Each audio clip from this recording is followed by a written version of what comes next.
Bonjour à toutes et à tous, bienvenue pour nous rejoindre dans son nouveau Facebook Live de la Maison de la Presse et de la Communication de Liège. Alors c'est le dernier jeudi, c'est l'invité du mois. Alors aujourd'hui on reçoit Pascale Delcominette, l'administratrice générale de l'AWEX, l'agence wallonne des exportations. Bienvenue. Merci, bonsoir. Alors rentrons directement dans le vif du sujet. L'actualité, c'est le conflit en Ukraine et toutes ses conséquences géopolitiques. Est-ce qu'il y a des conséquences pour nos entreprises dans la région et plus particulièrement aussi à Liège? Est-ce qu'elles souffrent? De quoi souffrent-elles? Quelles sont les difficultés qu'elles rencontrent avec cette crise? Oui, bien sûr, le conflit en Ukraine impacte déjà lourdement les entreprises et vient s'ajouter à une crise qui existait déjà au préalable, puisque déjà depuis plusieurs mois, il y a des grosses difficultés en matière de chaîne d'approvisionnement, de prix des matières premières, d'inflation. Et donc, ceci vient évidemment s'ajouter à la crise. On a vu que les indices de croissance ont déjà été revus à la baisse en janvier. Évidemment, ici, elles vont encore être impactées davantage. Alors, si on regarde au niveau de la Wallonie, les flux commerciaux avec la Russie, au niveau de l'exportation, c'est très modéré. Nous avons des exportations qui s'élèvent à 0,70% vers la Russie et l'Ukraine, donc 0,6 à peu près pour la Russie, 0,15 pour l'Ukraine, donc c'est assez peu. 40% environ de produits issus des industries chimiques et pharmaceutiques. Mais par contre, pour l'import, là, on est à 2,5%. Et donc là, ça veut dire quelque chose. C'est essentiellement pour 89% les produits métallurgiques qui impactent nos entreprises et aussi les produits phosphatés. Alors, qu'est-ce que ça veut dire en termes de pénurie pour nos entreprises? Au niveau du secteur métallurgique, voilà, à partir du 1er avril, des quotas au niveau de l'importation de l'acier. C'est clair qu'on va devoir trouver des chemins de diversification pour nos entreprises. Bon, il y a l'Afrique du Sud notamment, donc il y a des possibilités. Par contre, pour des métaux rares, le titane par exemple, pour des entreprises, je pense à Safran, Aérobooster, là, il va y avoir un souci. Pour le titane, ça, je pense, c'est pas la Russie, mais c'est plutôt l'Ukraine. C'est l'Ukraine, oui, tout à fait. Oui, je parle vraiment des Effectivement, des deux. C'est un ensemble. Tout à fait. C'est une zone en fait où il y a beaucoup de ressources premières, en fait, de matières premières. On a des entreprises, évidemment, aussi dans le secteur industriel qui en sont consommatrices. Est-ce que ce sont des informations qui remontent déjà de votre côté sur des pénuries, des difficultés, des ruptures de chaînes d'approvisionnement ? Oui, il y a des ruptures, il y a des hausses de prix qui impactent vraiment nos entreprises aujourd'hui. Il y a, par exemple, on a à peu près une petite vingtaine d'entreprises qui ont pris contact avec nous, dont 5 liégeoises. Et ce qui remonte, oui, c'est les problèmes, bien évidemment, de pénurie par rapport et de problèmes logistiques aussi au niveau chimique. J'en parlais, tout ce qui est produits phosphatés pour Préon, par exemple, c'est un vrai problème. Au niveau des produits alimentaires, tout le blé, les farines, le fourrage pour le bétail, c'est un vrai problème pour nos entreprises aussi. Le carton, ce sont de gros exportateurs de carton et donc ça veut dire que pour les emballages, une entreprise sur 3 a un problème d'emballage dans le secteur agroalimentaire. Donc c'est vraiment un vrai souci. Et puis on a des entreprises comme Néobule par exemple, qui a les coiffes des bouchons des boissons pétillantes viennent d'Ukraine. C'est un produit très spécifique, qu'ils n'ont plus pour le moment. Colonna, qui voit, on l'a vu dans la presse très récemment, qui voit les prix des œufs augmenter, c'est 360 000 € par mois en plus pour eux. Le prix de l'huile de colza aussi, qui a fait fois 70%, qui a une augmentation de 70% à la tonne. Donc c'est énorme et ça impacte évidemment beaucoup les entreprises. Alors elles viennent vers nous pour poser des questions sur ces questions-là de sourcing, comment trouver de nouveaux chemins, mais aussi pour les aider dans leur démarche d'exportation, parce qu'elles exportent encore. Donc il y a des produits qui sont bloqués à la douane. Donc il y a vraiment toute cette facilitation de livraison de produits sur des contrats existants. Et puis surtout comprendre les sanctions, les contre-mesures. Est-ce qu'elles sont concernées? Est-ce qu'elles ne sont pas concernées? Donc on aide vraiment avec notre conseil économique et commercial en Russie et avec nos équipes ici à détricoter tout ça et à faciliter les choses. J'ajoute aussi comme exemple, parce qu'il est paru dans la presse, que Liège Airport souffre également, puisque Airbridge Cargo, qui est donc des cargos russes qui viennent apporter ici, atterrir en tout cas à Liège Airport. Ils ont calculé que, puisque aucun avion russe ne peut plus venir ici, ça leur coûtait 11 000 € par jour, par exemple. Mais plus largement, donc ici, l'Union des classes moyennes a fait un sondage auprès de ses membres, et donc elle dit que 40% des indépendants et des chefs de PME francophones estiment que le conflit ukrainien réduit leur chiffre d'affaires. 62% subissent une hausse sensible des dépenses, alors énergétiques essentiellement, et 1 sur 5 envisage d'utiliser le chômage comme force majeure dans les semaines qui viennent. Oui, non, c'est clair. Donc, elles sont vraiment impactées dans les secteurs qu'on a évoqués, hein, notamment le secteur agroalimentaire, mais pas que.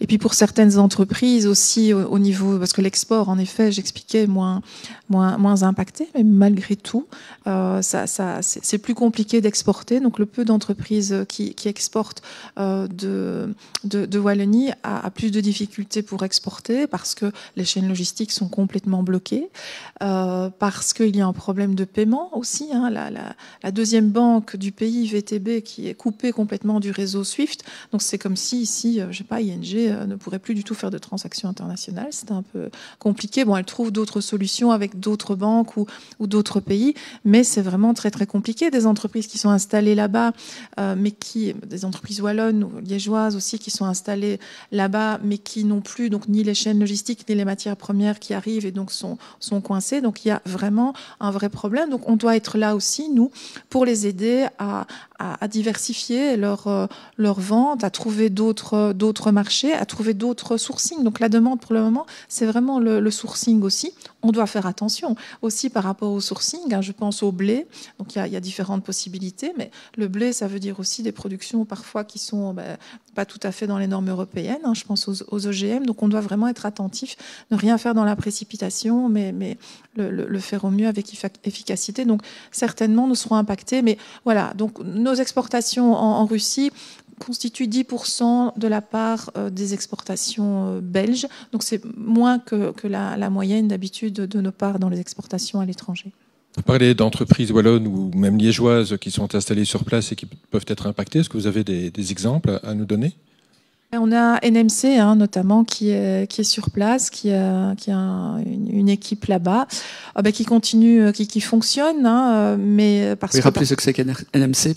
NMC, c'est l'entreprise à Enaten qui produit des mousses, des mousses polymères, et donc elle continue à produire parce qu'il y a encore une demande. Elles sont encore alimentées, mais il y a d'autres sociétés liégeoises, notamment dans d'autres secteurs électroniques, notamment électriques, où là, les approvisionnements ne sont plus possibles, donc les équipes sont bloquées. Donc, ce n'est pas une volonté de fermer, parce que c'est du business to business, donc ce ne sont pas face aux consommateurs, ce n'est pas des chaînes qui sont vraiment très, très, très visibles, des sociétés qui sont visibles pour le consommateur direct, je dirais, mais donc elles continuent à travailler avec des entreprises, mais certaines entreprises sont dans l'incapacité de continuer parce qu'il n'y a plus d'approvisionnement, parce que tout manque en Russie. Donc c'est très compliqué, surtout avec les équipes locales qui sont inquiètes, et on peut le comprendre. Et nous, à notre échelle, on a notre bureau à Moscou, on a notre conseil économique et commercial. Il peut aider ces entreprises d'une manière ou d'une autre ? Oui, bien sûr. Donc il les aide, mais à partir du moment où la matière première n'arrive pas, là, ça n'est plus de son ressort, malheureusement. Personne ne sait dire évidemment combien de temps cette guerre va encore durer, mais on a quand même un point de comparaison, c'est ce qui s'est passé lorsque la Russie a envahi la Crimée. Il y a eu donc des embargos donc sur ce pays, et notamment chez nous par exemple, les producteurs de pommes, de poires, de fruits donc, ont été fortement impactés par cet embargo. Alors, est-ce que vous avez des renseignements pour nous dire comment ils se sont finalement adaptés à la situation ?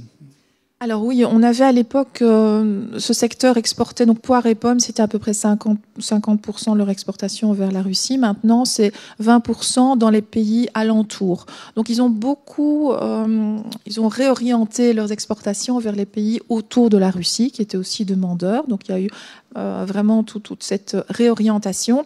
Puis nous les avons aidés aussi, bien évidemment, à exporter dans d'autres zones, en Amérique latine notamment. Et puis les producteurs de pommes et de poires travaillent de plus en plus, en effet, depuis ces années-là, avec des coopératives flamandes. Donc beaucoup de production passe par les coopératives flamandes. Donc là, il y a vraiment une question de création de sociétés, de coopératives aussi ici au niveau wallon, qui serait certainement intéressante, parce que pour bénéficier aussi de règles au niveau de l'AFSCA qui faciliteraient leur exportation d'une manière générale et donc qui leur permettraient de diversifier encore davantage. Mais au-delà de ça, donc aujourd'hui, tout le secteur des fruits, pommes, poires, coings, enfin tous les fruits qu'on exporte dans cette zone-là, c'est 0,17% de l'exportation des produits alimentaires vers la Russie. Donc c'est vraiment devenu très très peu. 0,17% des exportations belges, c'est ça? Non, des exportations de produits alimentaires vers la Russie. Donc c'est peu. Personne n'a fait faillite ou personne n'a dû changer de secteur ou elles se sont réinventées? Elles se sont réinventées, elles ont réorienté. Les masses n'étaient pas énormes, donc elles se sont réinventées, puis elles ont trouvé d'autres marchés. C'est aussi notre rôle. C'est vraiment de diversifier les marchés d'exportation pour nos entreprises, c'est de les aiguiller vers d'autres pays qui sont demandeurs de ces produits-là, que ce soit les fruits, mais d'autres produits aussi, bien évidemment. Vraiment la diversification, ne pas mettre ses œufs dans le même panier, c'est la règle bien connue qui s'applique aussi et surtout à l'exportation. Mais 2014, par contre, a créé de l'incertitude par rapport aux entreprises vis-à-vis du marché russe. Et donc, on a vraiment senti une diminution de l'intérêt des entreprises pour le marché russe dès 2014 et une frilosité des banques aussi pour soutenir les exportations, pour préfinancer les exportations. Alors, on parle maintenant de société multicrise, c'est crise sur crise. C'est la crise ici en Ukraine, mais c'était la pandémie, toujours pas terminée non plus. Juste avant, c'était le Brexit aussi, c'était pas non plus sans conséquences. On va pas remonter plus loin, mais tout ça n'est pas sans conséquences sur la vie des entreprises, sur leur santé, et puis aussi sur les exportations wallonnes. Quelle est la trajectoire des exportations wallonnes depuis le début de toutes ces crises? Est-ce que globalement et malgré ces crises, on se comporte encore bien, ou bien est-ce qu'on a vu effectivement les chiffres chuter très fortement? Alors, l'année donc 2019, juste avant la crise sanitaire, on avait vraiment connu une croissance très importante de nos exportations, une des plus importantes depuis quelques années, depuis une dizaine d'années. Plus 11. Combien? C'était plus 11,3%, je pense. Cette année-là, donc vraiment une croissance importante. Alors en 2020, évidemment une diminution, comme tous les pays européens et d'autres. On a une diminution de 5,3% de nos exportations, ce qui était une diminution moins importante que les pays alentours. Donc on se compare toujours aux pays de la zone euro, plus 4 pays voisins, enfin bref, on fait un calcul statistique savant, mais qui nous permet vraiment de bien nous comparer avec ce qui est comparable, et qui, eux, ont connu une diminution de 9,2%. Donc on a été assez résilients. Et à quoi l'attribuez-vous? Alors, à quoi est-ce qu'on l'attribue? Essentiellement, il faut le reconnaître, à ce qui fait aussi souvent la croissance, ce sont les produits chimiques et pharmaceutiques. C'est clair, surtout les produits pharma, qui représentent plus d'un tiers de nos exportations. Donc là, on a vraiment une force de frappe importante, avec des grosses entreprises, mais aussi avec des plus petites. Il y a des entreprises... Pfizer n'est pas en région wallonne. Ah oui, non. Donc là, sur 2020, en effet, Pfizer, la Flandre va connaître une hausse des exportations 2020 et 2021 très importante, qui va évidemment, voilà, si on fait la comparaison avec la Flandre, il n'y aura pas photo, ça c'est évident. Et du côté wallon, les entreprises pharmaceutiques? C'était sur des médicaments surtout, plus que sur des vaccins en fait en 2020. Mais alors à côté de ça, d'autres secteurs ont souffert. On a le secteur des transports qui s'est bien maintenu aussi en 2020, notamment les boîtes de vitesse. Donc tout ce qui était secteur, les boîtes de vitesse en l'occurrence. Oui. Mais alors, par contre, le secteur agroalimentaire a diminué moins que d'autres secteurs, moins 4, donc il n'était même pas à la moyenne. Donc il s'est bien maintenu, c'est assez résilient aussi. Par contre, nos secteurs forts, métaux, tout le secteur métallique, secteur machine et équipement, secteur du plastique et du caoutchouc, verre aussi, le secteur du verre a connu une diminution importante. Alors 2021, parce que c'est ça qui compte aussi pour voir un peu la résilience des entreprises. Mais là, on a vu vraiment une reprise importante. On n'a pas encore pu analyser tous les chiffres de l'année entière, mais en tout cas, on se dirige vraiment. On avait quasi, à 8-9 mois, on avait quasi 9% d'augmentation. Et donc, ça veut dire que si on estime avec les carnets de commandes, on voit que c'était encore plus important sur la fin de l'année. Donc, on sera au-delà des chiffres records de 2019. On était à 49 milliards d'exportations en 2019. Je pense qu'on peut dépasser les 50 milliards. On peut espérer dépasser les malgré 50 milliards. Malgré la crise, voilà. Avec une augmentation. Évidemment, des exportations, ils ne sont pas en volume, hein. Donc il y a un impact prix qui est important. Donc évidemment, tout le secteur des produits minéraux, donc ça veut dire les hydrocarbures, ça veut dire voilà les secteurs où les augmentations de prix sont importantes, le secteur du bois aussi, mais le secteur métallique reprend du poil de la bête aussi, machines, équipements, et évidemment toujours le secteur chimique et pharmaceutique, mais une croissance normale, pas aussi importante que la moyenne. Donc on aura une croissance moins importante par contre que notre panier de comparaison, puisqu'on a moins perdu. Donc c'est vraiment, en fait, on diminue moins, mais on remonte moins. Ce sera, à mon avis, on remonte plus lentement. Est-ce que cette crise, on peut dire aussi que ça a été une opportunité pour certaines entreprises liégeoises, notamment, parce qu'elles se sont adaptées, elles se sont réinventées? Et moi, je suis persuadée, c'est un peu comme le Brexit. Moi, dès le début du Brexit, nous avons sensibilisé les entreprises à l'exportation hors Union européenne. Ça demande toute une série de démarches. C'est autre chose d'exporter hors Union européenne. On doit faire toute une série de formalités pour pouvoir sortir de la zone européenne. Eh bien, nous les avons accompagnés dans cette démarche avec les douanes. Et donc, ça leur a ouvert un nouveau champ. Je pense que ici aussi, c'est une opportunité de diversifier. Et puis, je pense que c'est surtout une opportunité pour les entreprises, mais comme pour nous aussi, et d'une manière générale, les autorités wallonnes, c'est de réfléchir aux chaînes de valeur. C'est vraiment on a d'ailleurs dans le cadre du plan de relance un chantier de ce type-là qui nous permet d'aider les entreprises à analyser leur chaîne de valeur. Est-ce que au niveau, pas seulement la chaîne d'approvisionnement, pas seulement les exportations, mais aussi au niveau du marketing, au niveau des ressources humaines, est-ce que au niveau de tout ce qui est labellisation, responsabilité sociétale, est-ce qu'elles sont en ordre de marche pour être d'attaque sur les marchés internationaux? Alors l'AWEX, c'est les exportations, mais ce sont aussi les investissements étrangers. Crise sur crise, comment ces investissements étrangers ont-ils évolué? Est-ce qu'on reste quand même attractif? Est-ce que les entreprises ou des investisseurs étrangers arrivent toujours en Wallonie et en particulier à Liège? Alors, les investisseurs arrivent toujours, mais c'est vrai que clairement, la crise du Covid ou de la Covid a fait en sorte que les investisseurs ont reporté leurs décisions, sont beaucoup plus prudents. On voit que les investisseurs viennent de moins loin, donc on est resté comme pour les exportations. Les exportations, on avait augmenté nos exportations hors Union européenne avant le Covid. Maintenant, on voit bien que l'augmentation se fait sur les zones européennes. C'est pareil pour les investissements. Donc oui, il y a une diminution.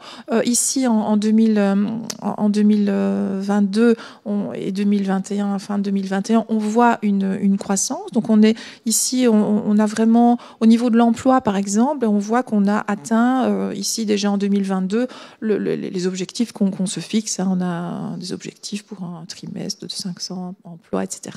On y est. Donc on voit que ça reprend, mais de manière plus lente. Ça, c'est clair. Les décisions sont beaucoup plus... Mais on continue à attirer les investissements étrangers, surtout là où nous avons des écosystèmes forts. Donc, au niveau des écosystèmes du biotech, par exemple, du medtech, c'est clair qu'on peut proposer aux entreprises, aux leads au niveau international, aux entreprises candidates à investir, mais vraiment tout un écosystème. Elles savent qu'elles vont trouver à la fois la recherche, l'innovation, les ressources humaines, et surtout les autres entreprises avec lesquelles elles vont interagir. Est-ce qu'il y a des exemples ici à Liège que vous pouvez citer d'entreprises, en tout cas d'investissements étrangers qui sont arrivés dans l'année, dans les 2 ans qui viennent de s'écouler? Oui, mais on a eu Telix Pharmaceuticals dans le secteur de la médecine nucléaire, par exemple, qui est arrivé en début, je crois, de pandémie, précisément dans un secteur qui est un secteur justement avec un écosystème fort. Je vais reprendre dans la continuité des 2 dernières questions, investissement étranger, mais également crise sanitaire. S'il y a un secteur qui a performé durant la crise, c'est le commerce électronique.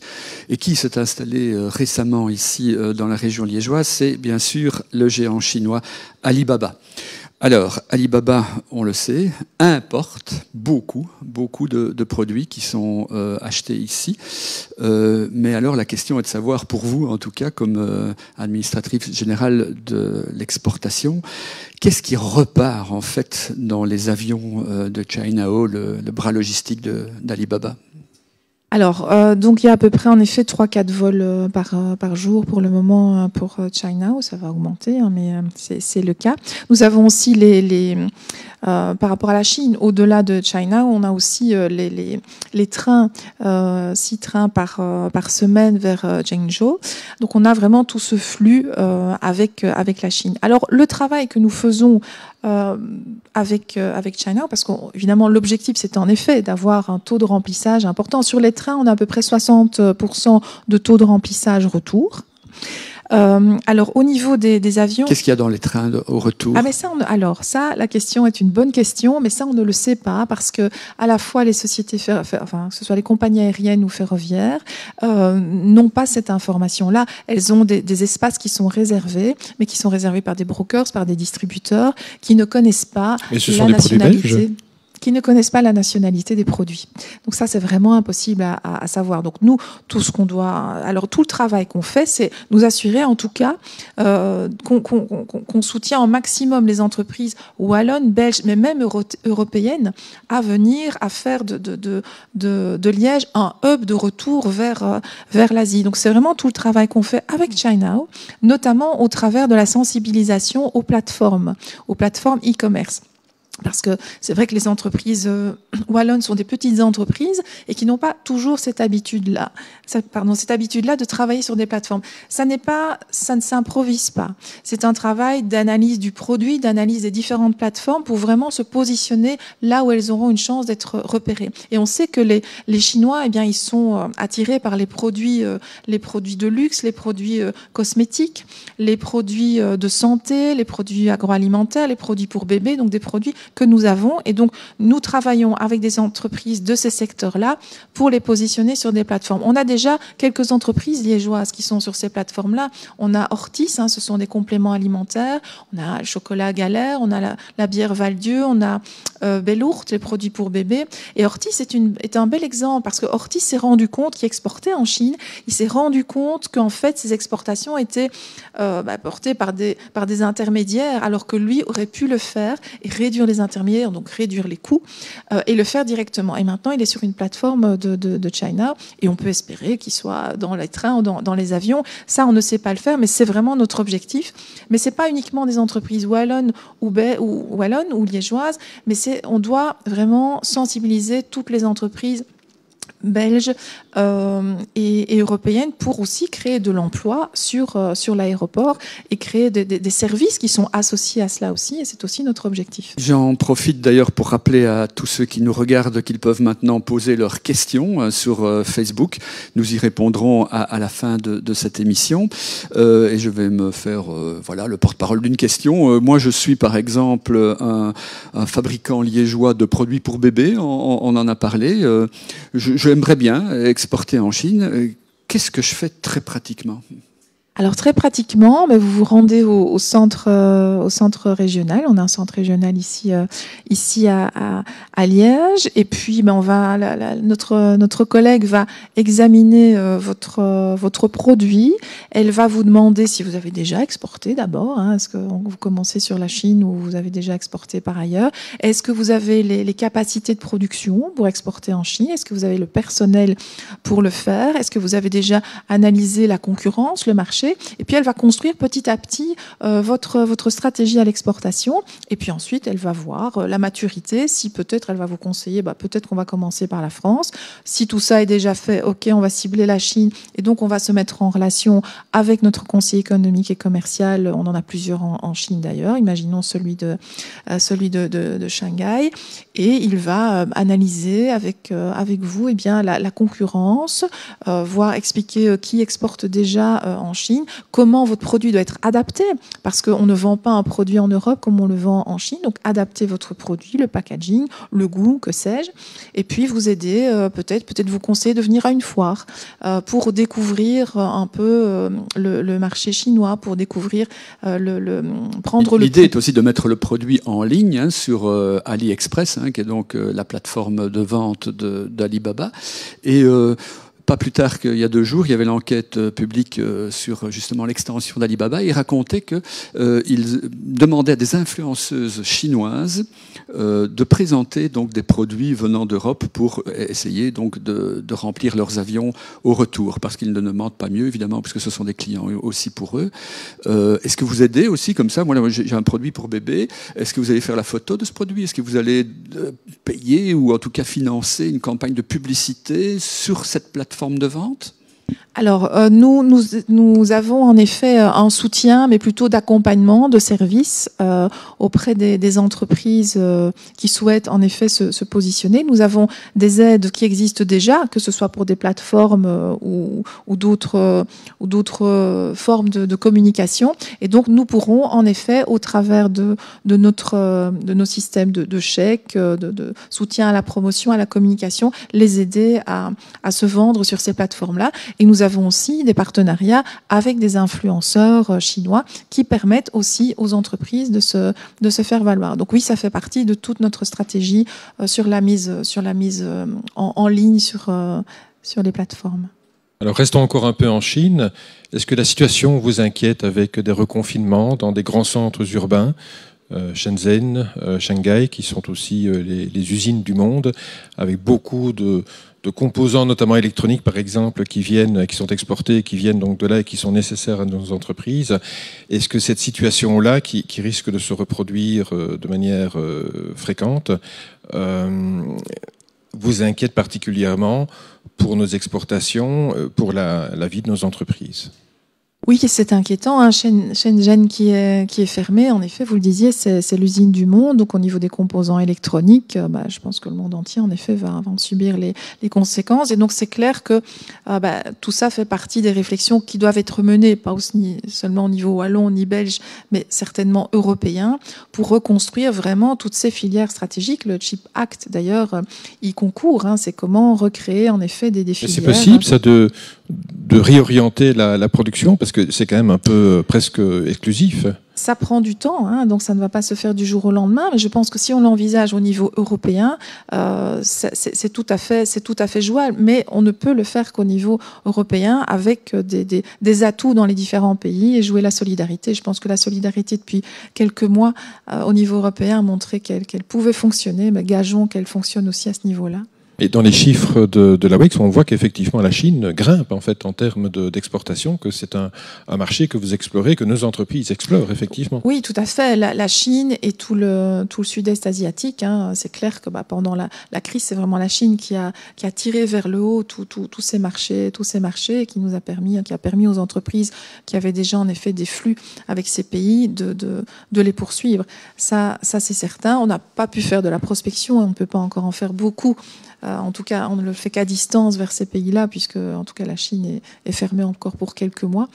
Mais nous avons nos équipes sur place qui entretiennent la flamme, qui sont vraiment là pour cultiver justement ces relations entre les clients chinois et nos entreprises, et qui ont vraiment, durant la crise, vraiment ils ont fait un boulot super, qui ont permis aux entreprises d'avoir vraiment un représentant sur place qui allait plus loin que le rôle que nos attachés jouent d'habitude, qui ont vraiment été là des passeurs et des facilitateurs très importants. Alors on va croiser les doigts, bien sûr, tout le monde espère que cette crise du Covid est derrière nous. Et donc le gouvernement wallon, il a pensé à un plan de relance d'après-crise, dont vous faites partie, évidemment, puisqu'il est important d'exporter, ne fût-ce que pour ramener des devises ici à l'intérieur de notre région. Alors quelles sont les missions ou les objectifs, peut-être chiffrés d'ailleurs, que l'on a assignés à l'AWEX ? Alors nous avons donc 4 missions qui nous ont été confiées dans le cadre du plan de relance. La première, c'est celle dont je vous parlais. Donc c'est vraiment tout un chantier sur les chaînes de valeur. Donc c'est comment s'assurer, on le fait sur 20 filières, on le fait avec les pôles de compétitivité, comment s'assurer que les entreprises dans des filières de niche qui sont importantes au niveau international ont vraiment tous les atouts pour se déployer au niveau wallon, mais surtout au niveau international. Donc ça, c'est un chantier important que nous menons. On vient de recruter 2 personnes qui travaillent sur ça avec les entreprises pour vraiment et les aider à compléter ces chaînons manquants. Ça, c'est un des sujets. Une deuxième mesure, c'est ce qu'on appelle le diagnostic de maturité. Donc nous allons compléter et professionnaliser un diagnostic de maturité. Ça veut dire quoi? Ça veut dire que nous aurons à disposition un outil qui nous permettra vraiment de travailler de manière plus pointue avec l'entreprise. On la connaîtra mieux et elle se connaîtra mieux aussi. Et on pourra vraiment différencier le type d'aide que nous allons pouvoir offrir. On aura des aides pour les entreprises qui exportent, qui ont un taux de maturité un peu moins important. Et puis pour les autres, d'autres types d'aides, des aides renforcées, mais aussi pour les aides pour les entreprises à haut potentiel. Donc on va vraiment nous centrer sur les entreprises qui ont un haut potentiel et qui permettront vraiment de faire augmenter de manière plus importante les exportations en Wallonie. On va revoir nos incitants financiers aussi pour plus de simplification. Donc on a cette mission-là, travailler beaucoup plus par forfait pour encore faciliter la vie des entreprises. Et puis la dernière mesure importante, c'est notre programme Explore que les entreprises connaissent bien. Donc ce sont ces stages de jeunes à l'étranger, donc qui passent quelques semaines dans l'entreprise pour bien connaître le produit, le service vendu par l'entreprise, et puis qui partent pendant 2 mois, plusieurs semaines à l'étranger pour prospecter pour cette entreprise-là dans des marchés parfois un peu compliqués. Ici, on aura un programme Export Plus qui permettra de partir 6 mois, 1 an, voire 2 ans pour une entreprise. C'est vraiment une demande importante de nos sociétés. C'est un programme qui existe en France, par exemple. Et des entreprises comme John Cockerill, par exemple, sont vraiment demandeuses de ce type de formule. Et ce sera, ces stages seront centrés sur des profils STEM, donc profils surtout ingénieurs, parce qu'on sait que là, il y a vraiment une demande aussi de combiner l'aspect technique et l'aspect international. N'hésitez pas à poser vos questions, je le rappelle. Clarisse est là pour les récolter. Nous allons y répondre dans quelques instants. Alors s'il y a des produits que nous exportons, et sans doute davantage aujourd'hui qu'à tout autre moment, ce sont des armes. On connaît la situation ici dans la région liégeoise. On a une des grandes entreprises avec Herstal, le groupe Herstal dans le domaine. Est-ce que c'est une activité sur laquelle vous avez une vue en fait en termes d'exportation? Ça doit quand même peser lourd. Alors oui, ça représente bon an mal an 1% des exportations wallonnes. Alors nous, on travaille indirectement avec les entreprises de la défense. On n'organise pas, par exemple, de salon. Vous savez, il y a le salon Eurosatori. On n'organise pas de collectivité. Donc, c'est pas un secteur où on a une approche proactive. Mais par contre, les entreprises peuvent tout à fait faire appel à nous pour avoir une subvention pour participer à ce salon. Ça, évidemment, c'est pas un secteur interdit. C'est un secteur qui connaît très bien son marché. Donc, c'est un secteur qui n'a pas tellement besoin de nous, en effet, pour fonctionner. C'est un monde qui se connaît et qui travaille toujours avec les mêmes end-users, les mêmes partenaires. Donc, qui ne fait pas tellement appel à nous pour de la prospection, en tout cas certainement pas. En chiffres, l'AWEX, c'est combien de personnes qui travaillent? Alors, en chiffres, l'AWEX, c'est 400 personnes, 200 en Belgique, Bruxelles, Namur et les centres régionaux, 200 à l'étranger. Alors, on a 92 postes de représentation à l'étranger, ce qu'on appelle nos conseillers économiques et commerciaux, qui couvrent 120 pays. Donc, on a vraiment cette capacité vraiment mondiale. Ça s'est révélé vraiment important durant la crise parce qu'on a vu que ce réseau très serré pour les entreprises, pour des petites entreprises, on sait que les entreprises wallonnes sont plus petites que la moyenne belge, eh bien, elles avaient vraiment besoin de cet accompagnement très serré à l'étranger. Vous représentez combien de sociétés wallonnes? Alors, nous avons à peu près 6200 entreprises clientes à l'AWEX. Et alors, on a eu... un peu la moitié, ça, des entreprises wallonnes, ou c'est les 3/4? Oui, bah c'est plutôt en effet la moitié. Là, j'ai pas les chiffres précis en tête, mais en tout cas, ce qu'on sait, c'est que 90% des entreprises exportatrices en Wallonie, eh bien, sont clientes de l'AWEX. Donc, ça veut dire qu'on les a bien captées. On a à peu près. Pardon. Toute entreprise a vocation à être exportatrice? Oui, toute entreprise a vocation à être exportatrice, bien évidemment. Même des jeunes pousses, des petites structures. Tout à fait. Donc nous, on a des objectifs dans notre contrat de gestion, et un des objectifs, c'est d'attirer un maximum d'entreprises nouvellement, enfin des nouvelles clientes. On en a entre 250 et 300 par an, des nouvelles clientes, et on a à peu près le même chiffre d'entreprises qui exportent pour la première fois, qui sont des clientes de l'AWEX, qui exportent pour la première fois chaque année. Donc on est content de ce résultat-là. Ça veut dire que vraiment, on arrive à aider ce qu'on appelle des primo-exportateurs, qui sur des marchés parfois proches, parfois lointains aussi, parce qu'elles sont parfois dans des secteurs de niche, qui leur permettent d'aller sur des marchés lointains. Donc oui, on a des startups, on a des PME, on a des grandes entreprises. Je pense que vous travaillez d'ailleurs, que vous aidez une toute petite structure ici à Liège qui s'appelle Levita. Ce sont des magiciens en entreprise. C'est vraiment tout petit, et pourtant je pense qu'ils travaillent avec vous pour aller chercher des marchés et des clients, surtout à l'étranger. C'est clair, ils travaillent avec nous depuis le début. Bon, on les connaissait déjà quand ils étaient magiciens, et on travaille déjà avec eux. Et en effet, Levita est un succès incroyable. C'est vraiment, ils travaillent avec les plus grands. Ils travaillent à Paris, ils travaillent avec Dior. Ils font léviter ces montres et tous ces objets dans ces magnifiques vitrines. On a d'autres belles histoires. On a Cytomine aussi, qui est ce microscope virtuel. On a Aerosynth, qui est et Cytomine, ils ont leur produit, ce microscope virtuel est utilisé en France pour les écoles vétérinaires, d'étudiants vétérinaires. On a Aerosynth, c'est ils font de la 3D avec une tête tout à fait révolutionnaire. Et là aussi, ils ont suscité l'intérêt d'une entreprise américaine qui les prend comme filiale. Donc oui, on a vraiment beaucoup de start-up. On a des PME super innovantes sur Liège aussi. On a Amos avec le télescope, tous ces télescopes. On connaît bien aussi, et le travail avec l'ESA.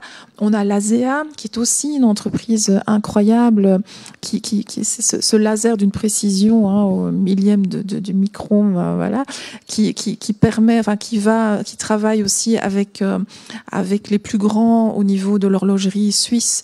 Par exemple, on a Xris, qui est une entreprise avec un système portable de rayon X pour tout ce qui est qualité dans le secteur aérospatial, mais aussi le secteur naval, qui a eu un contrat avec la FBI. Enfin voilà, on a quand même de belles histoires. Et toutes les entreprises que vous citez là sont des entreprises ici de la région. Ça démontre qu'il y a vraiment une vocation exportatrice ici à Liège. Mais je pense que voilà, on a aussi ces grandes entreprises. On a EVS, on a John Cockerill, on a Safran Aerobooster, on en parlait, les plus petites, les start-up. Et je pense que ce n'est pas par hasard si on a autant de succès, si Liège a des entreprises aussi dynamiques. C'est à peu près, on n'a pas de chiffres par province, des chiffres d'exportation, ils n'existent pas. Par contre, quand on regarde les entreprises qui font partie de nos actions, eh bien, au moins un tiers des entreprises font partie de ces actions-là.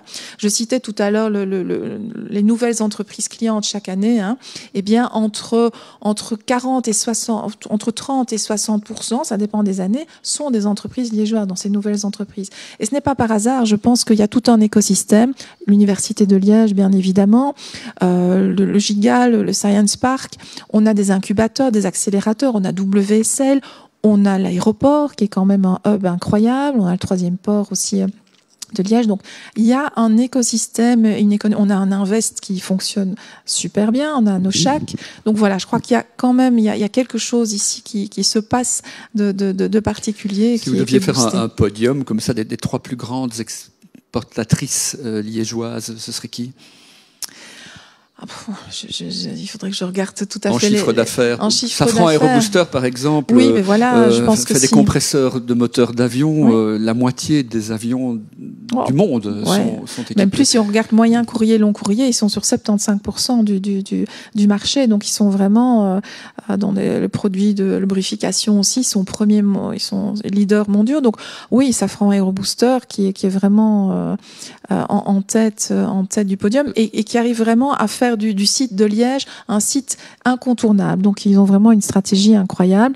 John Cockerill, qui est aussi dans une stratégie de diversification, qui a toute cette histoire industrielle, tout ce savoir-faire industriel et qui s'est réorienté vers toute l'industrie et les chemins de production décarbonée, qui est leader mondial en production d'hydrogène par électrolyseur. Un tiers de la production mondiale, ça n'est pas rien. On a EVS avec les serveurs qui produisent les ralentis, qu'on voit tous quand on regarde les JO ou la Coupe du Monde. Donc oui, on a quand même de belles histoires. Et d'une manière générale, est-ce que la Wallonie exporte plus que ce qu'elle n'importe? Est-ce que la balance commerciale de notre région est positive ou pas? Tout à fait. Et alors, ce qu'on ne sait pas assez, c'est que c'est la seule région en Belgique, en fait, qui exporte plus qu'elle n'importe. Donc, c'est elle qui contribue à ce que la Belgique ait une balance commerciale positive. Plus que la Flandre? Oui, tout à fait. La Flandre est en déficit, voilà.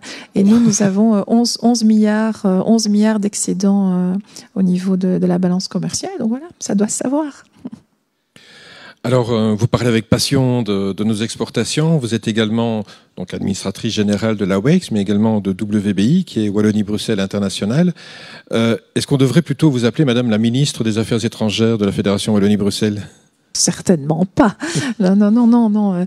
Le poste que j'ai me suffit tout à fait. Mais c'est vrai que j'ai cet avantage, et les équipes qui travaillent avec moi ont cet avantage, mais d'avoir cette vision globale de l'internationalisation. Et ça, c'est un atout. Quand on va à l'étranger, qu'on explique que on peut montrer tous nos atouts à 360 degrés, que ce soit des atouts académiques, recherche en innovation, commerciaux, culturels, eh bien, ça fait la différence. On dit waouh, ça vous permet en effet d'avoir un scope. On présente tous nos atouts. Ça fait aussi souvent la différence pour se démarquer. Donc oui, c'est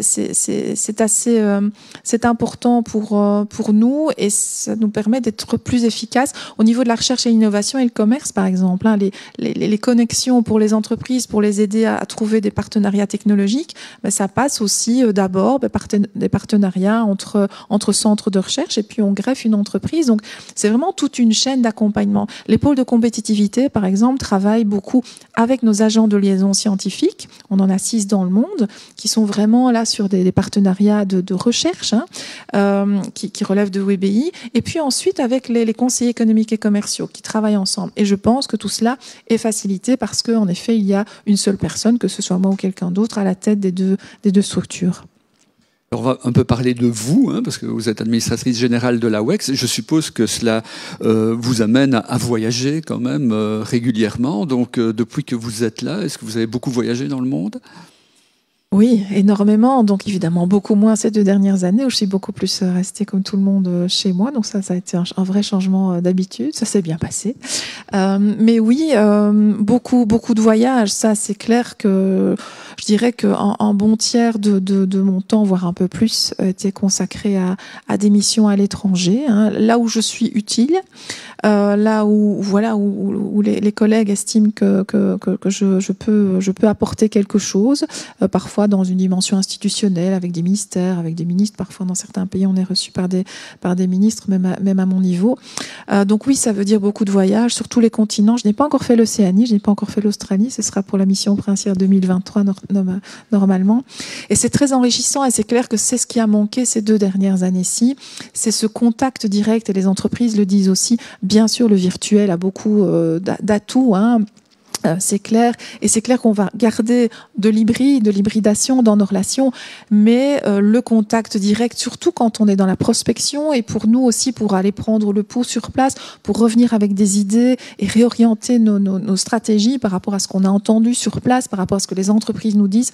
Il n'y a rien de tel que les voyages, les missions, et puis les synergies entre les entreprises wallonnes aussi quand on est en mission. C'est incroyable ce qui se passe à l'étranger entre les membres de la délégation belge elle-même, c'est un effet important des missions. Donc tout ça a beaucoup manqué, donc on a hâte de reprendre le rythme d'avant. Aux jeunes qui nous écoutent, vous leur dites parcourez le monde? C'est clair, ils n'ont plus d'excuses de ne pas parcourir le monde. Alors ils ont beaucoup d'opportunités avec les Erasmus dans toutes les sections, et puis avec le programme Explore vraiment qui a des formules courtes dans les écoles, dans les hautes écoles, dans les universités, HEC beaucoup ici, les hautes écoles, HEPL, Elmo aussi utilisent beaucoup Explore. Et puis après, plus long terme, en effet, partir quelques mois pour découvrir ce que c'est la prospection commerciale. Et moi, quand je vois tous ces jeunes que je les retrouve dans des missions, je n'ai pas encore fait une seule mission à l'étranger depuis que j'ai pris mes fonctions en 2014 sans croiser un stagiaire Explore en mission, un stagiaire qui était là, toujours stagiaire, ou un ancien stagiaire qui était là pour une entreprise ou qui avait émigré dans ce pays-là. Ça, c'est passionnant de voir comment les jeunes peuvent en effet se déployer et avoir une expérience à l'étranger. Voilà, nous arrivons, on me signale qu'il n'y a pas de questions, vous avez été très clair, visiblement. Ah, il y en a maintenant, me dit-on. Il faudrait qu'elles arrivent rapidement, puisque nous sommes maintenant... Ah, les voilà.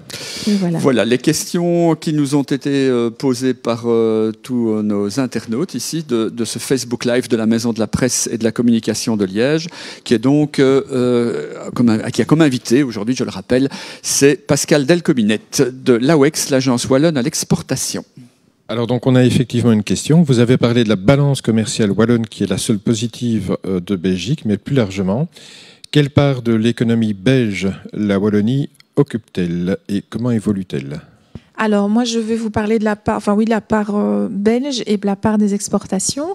Donc les chiffres d'exportation, on les connaît au niveau des produits. On peut avoir les informations sur les services, mais on les a avec retard. Donc, quand je donne les évolutions d'exportation, c'est sur les produits, parce que ce sont les chiffres des douanes. Les douanes n'ont pas les chiffres des services, c'est les comptes publics qu'on a plus tard. Donc, tout ça pour expliquer que les chiffres d'exportation, la part dans les exportations belge doit se comparer à la production industrielle belge. Donc la production industrielle wallonne par rapport à la production industrielle belge est entre 18 et 19%. Et les exportations entre 16 et 18%. Donc on est vraiment tout à fait, on colle en fait, les exportations collent à la production industrielle belge, enfin wallonne en Belgique à la part. Donc voilà, mais c'est clair que on vise 20%. Hein. C'est clair que si on peut dépasser en exportation la part de la production, tout surplus, c'est de l'emploi, c'est bon.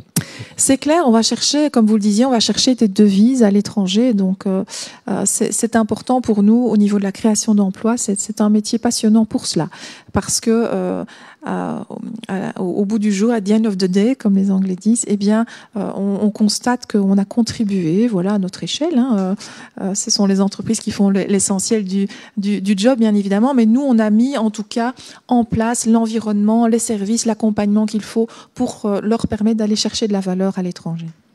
Une sous-question de celle-là, c'est donc, on en a beaucoup parlé, la désindustrialisation, malheureusement, de l'Europe en général, hein, mais de la Wallonie aussi. On a manqué de masques, on a manqué de certains produits de première nécessité. On le voit maintenant avec la Russie, comme on est embêté en matière d'énergie. Qu'est-ce que pourrait faire l'AWEX, justement, pour essayer de pousser à cette réindustrialisation, en fait, de la Wallonie ? Alors oui, c'est une thématique en effet qui a émergé très très vite en début de crise sanitaire. Alors une relocalisation de tout, c'est évidemment pas possible. La mondialisation, elle est là, elle va changer, c'est clair, mais elle reste importante. Les économies sont trop intriquées pour revenir au point de départ. Mais par contre, ce que nous pouvons faire en effet sur les filières stratégiques. Donc c'est vraiment tout. Je vous parlais tout à l'heure du travail sur les chaînes de valeur. Ça nous permet de repérer les filières stratégiques et de repérer les chaînons manquants pour en effet pouvoir alors réindustrialiser, relocaliser certaines filières vraiment stratégiques et être moins dépendant en effet de certains certains fournisseurs, de certains producteurs. Donc ça c'est vraiment un travail sur lequel nous on souhaite travailler. C'est en partie le travail sur les chaînes de valeur et on est au service. Nos conseillers économiques et commerciaux sont vraiment là pour aller repérer ces investissements qui seront structurants pour la Wallonie, qui ne seront pas en redondance par rapport à d'autres industries wallonnes, mais qui seront vraiment structurants et qui viendront compléter toute cette chaîne-là, là où on n'a pas les ressources ici, là où on n'a pas la capacité, eh bien on peut aller la chercher à l'étranger. On a un dossier d'actualité ici actuellement à Liège, donc on sait que la sidérurgie va très très mal, donc on a ce groupe indien Gupta qui va sans doute devoir être mis en liquidation par la justice pour ses usines de Flémal et de Tiller. Mais par contre, on voit la Sogepa qui est là et qui dit je suis prêt, puisque maintenant on a un besoin d'acier, on a un besoin de fer blanc, en tout cas pour Tiller, je serais prêt à reprendre cette industrie et ses ouvriers, bien sûr, mais je n'ai plus aucune filière d'exportation, je n'ai plus de délégués commerciaux qui étaient attachés à l'entreprise.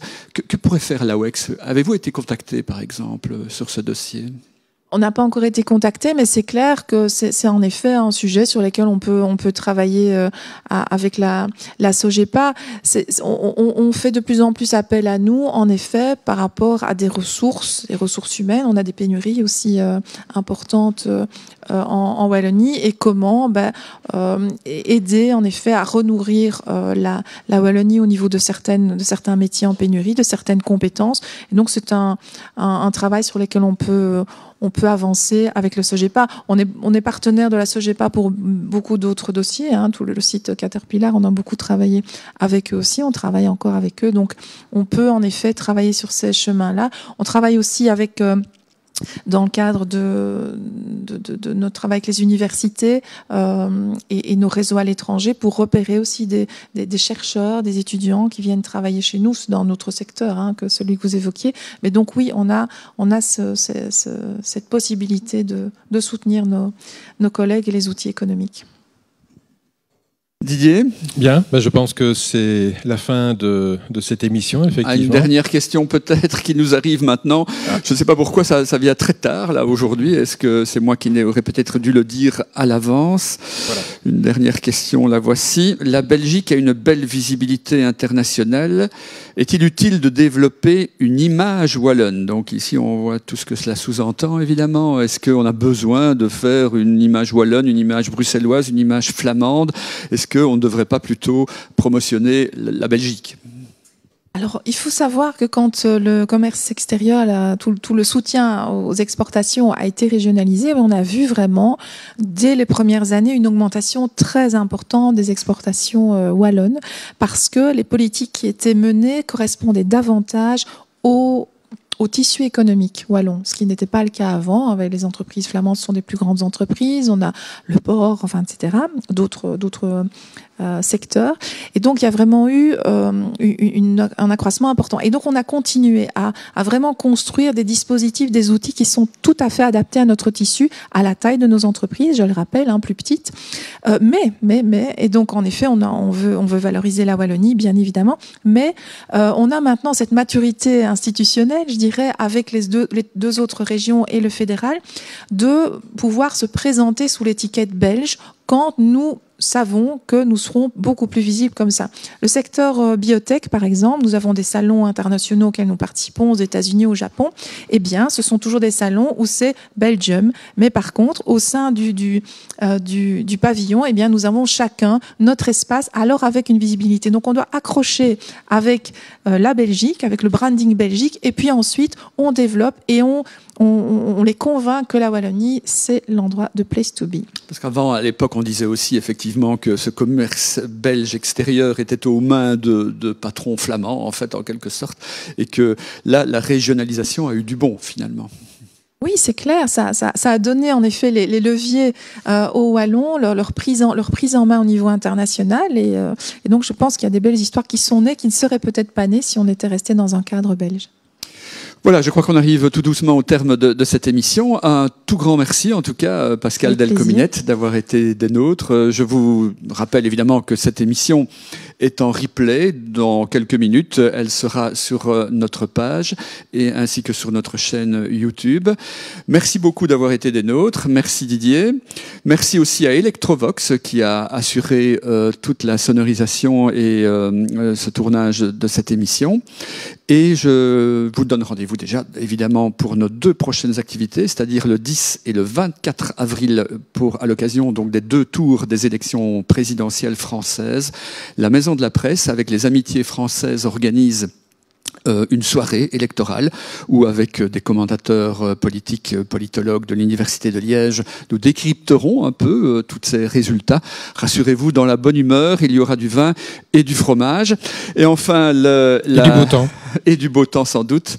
Et enfin, le prochain invité du mois devrait être Julien Compère, que vous devez connaître, qui est l'ancien patron du CHU, mais qui est maintenant le patron de la FNR Stal. Merci beaucoup. Bonne soirée à tous. Bonsoir. Bonsoir.